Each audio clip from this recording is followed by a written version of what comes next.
Okay, but yeah, '96. That was what about Ice Cream Man was out already. Yeah, Or he so I mean, a lot of those foundations and working with folks like, we brought out, Pimp C and Bun B and spent time with them and had them on the West Coast and put them up and started recording. We spent time with them. We were doing like pool parties and stuff like that with Pimp C and Bun B and all that stuff. So we were doing all of that, getting them out on the West Coast and then just kind of putting projects together, putting songs together, and then figuring out where those songs were going to go and how that was going to formulate into an album.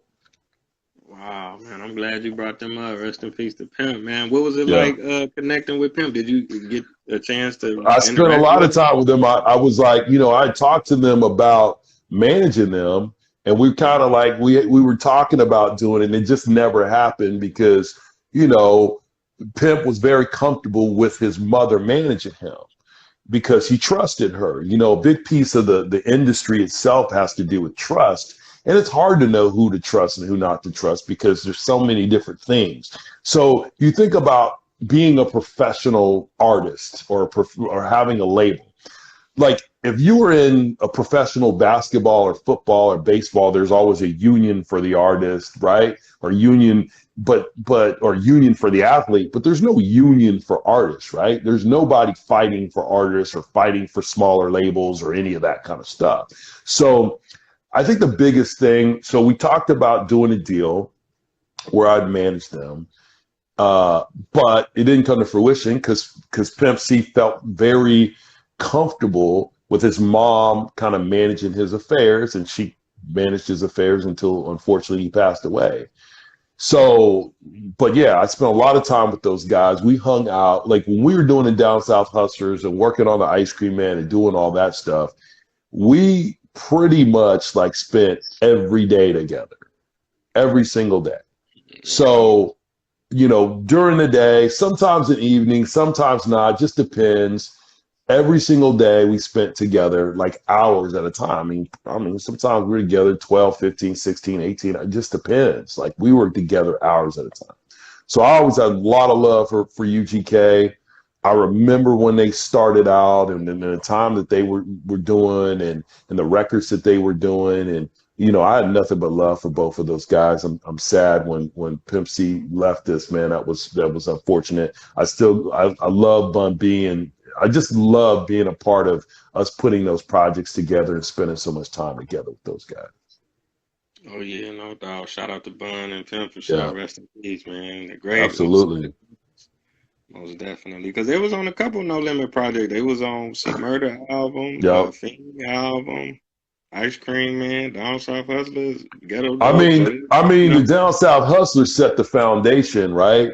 So what we did is putting that album together is putting all the popular artists in their hood on one album. We did it for the West Coast and it had such great right, success and Billboard success. We knew if we did it for the South, we'd have that success too.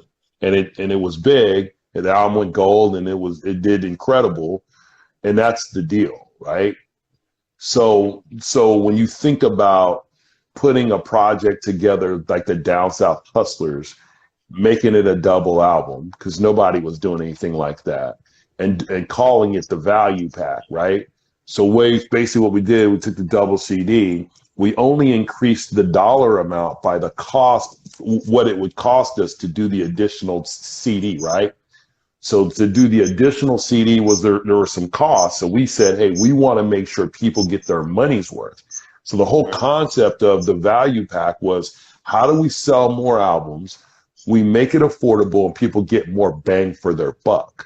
And if they get more bang for their buck, that's how you win, right? That's how you win when you're putting your albums against whoever else is hot at the time, and some of them were major label artists. It's people feel they get value for the music they have. They get 22, 24, 30 numbers or 30 songs or tracks, including, skits and music and intro and outro and all that stuff. People are spending $17 instead of paying 23, 24, 25 for a double CD. You're spending 16.99 or 17.99 for a double CD. You feel that you're getting your money's worth and you're just picking that up. And that's just kind of how it was. We were always trying to, how do we do more with less? So it's like this Spartan approach idea of we're going to give you the highest quality product. Whether you like the album or not, that's subjective, but we're going to give you the quality sound. We're going to give you the quality artwork. And then on the inside, we're going to let you know what the next projects are coming. So you're going to retail store asking for the project. So then we get pre-orders, we ship a lot of units, and then we continue to sell albums. Yeah, them covers was crazy, man. No Limit covers for sure. Absolutely. And I mean, that's the whole marketing concept of you open up an album and you see what's coming next. You're going, and then you like the album that you have, you're going to be like, man, what's next? And being at No Limit, that's what we did. We always were like, hey, we want to give people, we want people wanting what's next. So we learned that from St. Charles. St. Charles was always like, look, if you want to get paid consistently, and this is pre-priority, right? You want to get paid consistently from a distributor, you need to make sure you have enough projects in the pipeline so they will always pay you. So if they're looking for a particular project, so they're looking for the Ice Cream Man or they're looking for King George, Life of a Kingpin, if they want this record, they need to pay you. So then they've already got pre-orders. We already started the pre-order process. And if we have, let's say, for example, some projects, we have like 100,000 pre-orders. So if you have 100,000 pre-orders at, your billing is $10 a unit, you're talking about $1 million in billing before you even drop an album. So when you get to that point where you're like, hey, we're going to bill $1 million on a project day one but the day we drop, it's going to be $1 million coming. It gets distributors like, man, that's a lot. They get a lot of that percentage, right? So they're thinking, hey, we're going to get a piece of this $1 million.